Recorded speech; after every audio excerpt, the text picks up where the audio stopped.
73% of teens have access to a smartphone, and 92% of them say that they go online every single day, according to a survey that was taken by the PEW Research Center in 2018. Today I'm going to talk to you about social media use in teens. I have done research on this topic, and I'd like to share some information about the effect of social media use. There's a controversy over social media use as it relates to teens, between those who say that it can have a positive effect on teens and those who say that it can have a negative effect on teens. First, I will talk about the positive effects that social media can have on teens, and then I will talk about the negative effects that social media can have on teens. To get started, let's look at the positive effects that social media can have on teens. First, social media can have a positive effect by encouraging better communication and writing skills. Social media can provide an opportunity for teens to develop writing skills. Teens have the options of blogging, tweeting, writing, short posts, and stories.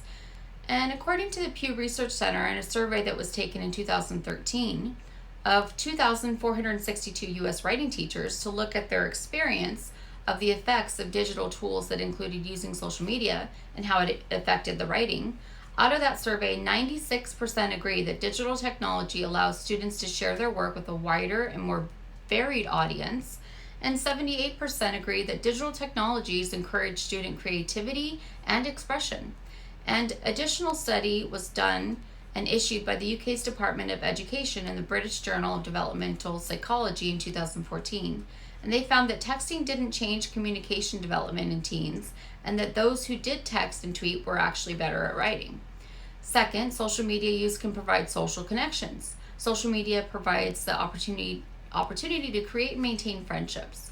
And according to Amanda Lenhart, a senior researcher at the Pew Research Center, there was a survey done about teens, technology, and friendship, and 64% of teens who've made a new friend online say that they've met new friends on social media platforms. 62% of teens say that they share their social media username with a brand new friend as a way to stay in touch. Social media also provides the opportunity to create new social networking connections and job opportunities. Twitter, Instagram, Facebook, and YouTube create bigger varieties of social connections, which help to create social capital. Social media can help find jobs through sites like LinkedIn, and according to LinkedIn, their website, they have 660 plus million users in more than 200 countries and territories worldwide. That should help you find a job. And finally, social media can maintain a sense of community. Social media can offer a sense of belonging and community, and often these connections are during times of strife and grieving, such as the Stoneman Douglas High School shooting in Parkland, Florida in 2018. This tragedy created an opportunity for connection on a larger scale using social media, which allowed the organization of protests and gatherings. And after the Parkland shooting, according to ABC News, there were over 3,000 walkouts scheduled to protest gun violence. Now let's consider the negative effects of social media use and what that can do to teens. First, social media can be associated with addiction.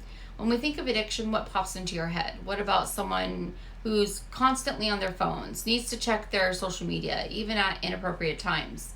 According to an article published in the Education of Health and Journal in 2017 by Dr. Mark Griffith, a professor of behavioral addiction, and Dr. Daria Kuss, a psychologist, social media use may lead to symptoms associated with substance-related addictions. If social media use is discontinued, addicted individuals could suffer symptoms of psychological and physiological withdrawals.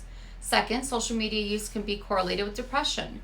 Social media use can increase odds of depression, according to a study done by Lou Lin titled Association Between Social Media Use and Depression Among U.S. Young Adults. And that was published in 2016 on the U.S. National Library of Medicine website. There's a strong, significant association between social media use and depression. Finally, social media use is correlated with an increase in cyberbullying. Cyberbullying can be categorized into name-calling, false rumors, explicit images, physical threats, images shared without permission, tracking, and according to Pew Research Center survey from 2018, 59% of U.S. teens have personally experienced at least one of these 6 types of abusive online behaviors. Cyberbullying can also lead to an increased risk of suicide. According to Mitch Van Giel, in 2014, an article titled Relationship Between Peer Victimization, Cyberbullying, Suicide in Children and Adolescents, posted on the JAMA Pediatrics website. Suicide is the third leading cause of death for teens in the United States. Cyberbullying victims are 2 to 9 times more likely to think about suicide. Cyberbullying can lead to more suicidal thoughts than traditional bullying. In conclusion, there's a controversy over social media use in teens between those who say that it can have a positive effect and those who say that it can have a negative effect on teens. First, I talked about the positive effects of social media use with teens, and then I talked about the negative effect of social media use with teens. In conclusion, I'd like to leave you with a quote as well. Social media is about sociology and psychology more than technology. Brian Solis.